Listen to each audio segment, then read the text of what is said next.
before we pray, I need you to hear this.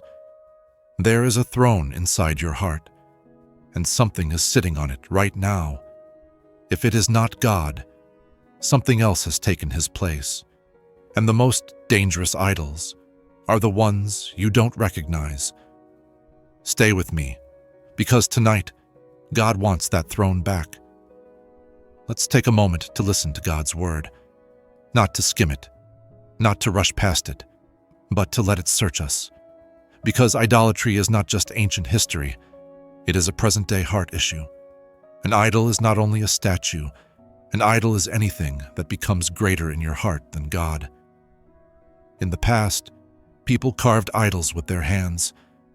Today, idols are carved quietly inside the heart. You may never bow to an image, but something may still have your devotion. An idol is the thing you turn to first, the thing you trust most, the thing you fear losing the deepest. And idols don't always look sinful. Some look like success. Some look like comfort. Some look like control. Some look like approval. Some look like security. And some look like a secret habit you refuse to surrender, even though it keeps draining you. God does not warn you about idols because he wants to take joy from you. He warns you because idols always take more than they give. They promise satisfaction, but leave you emptier. They promise peace, but keep you restless. They promise control, but make you anxious. That is why God says in Exodus 23, "You shall have no other gods before me." This is not restriction. This is protection. So pause for a moment and be honest. What takes most of your thoughts? What shapes your decisions? What can change your mood instantly, either lifting it or crushing it?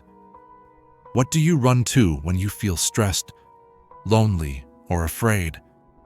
Those moments reveal what you truly worship. Jesus said it plainly in Matthew 6:24. No one can serve two masters. When two masters compete in your heart, your soul becomes divided. You pray, but you cling. You worship, but you negotiate. And that inner conflict steals your peace. Jonah 2:8 says something sobering. Those who cling to worthless idols turn away from God's love for them. God is reaching, but the hands are full. God is calling, but the heart is crowded. You were created for more than this. You were made to know God, to walk with him, to be filled by him. Psalm 16:11 says, "In your presence there is fullness of joy." Fullness. That is what your soul has been searching for, even when you couldn't name it. So tonight, make a holy decision. Let God be God again. Let Jesus be first again. Because when God is first, everything else finds its rightful place. Now let's pray together. Father God, I confess that there have been moments when I loved other things more than I loved you. Times when I gave my best energy to worry, control, comfort, and people, and gave you what was left. Forgive me, Lord. Search my heart. Reveal what I have excused. Expose what has taken your place. I do not want to protect what you want to heal. I do not want to hold on to what you want to remove. Jesus, you alone are King. You are Lord over my mind, Lord over my choices, Lord over my home, Lord over my future. Teach me to enjoy what you give without worshiping what you give.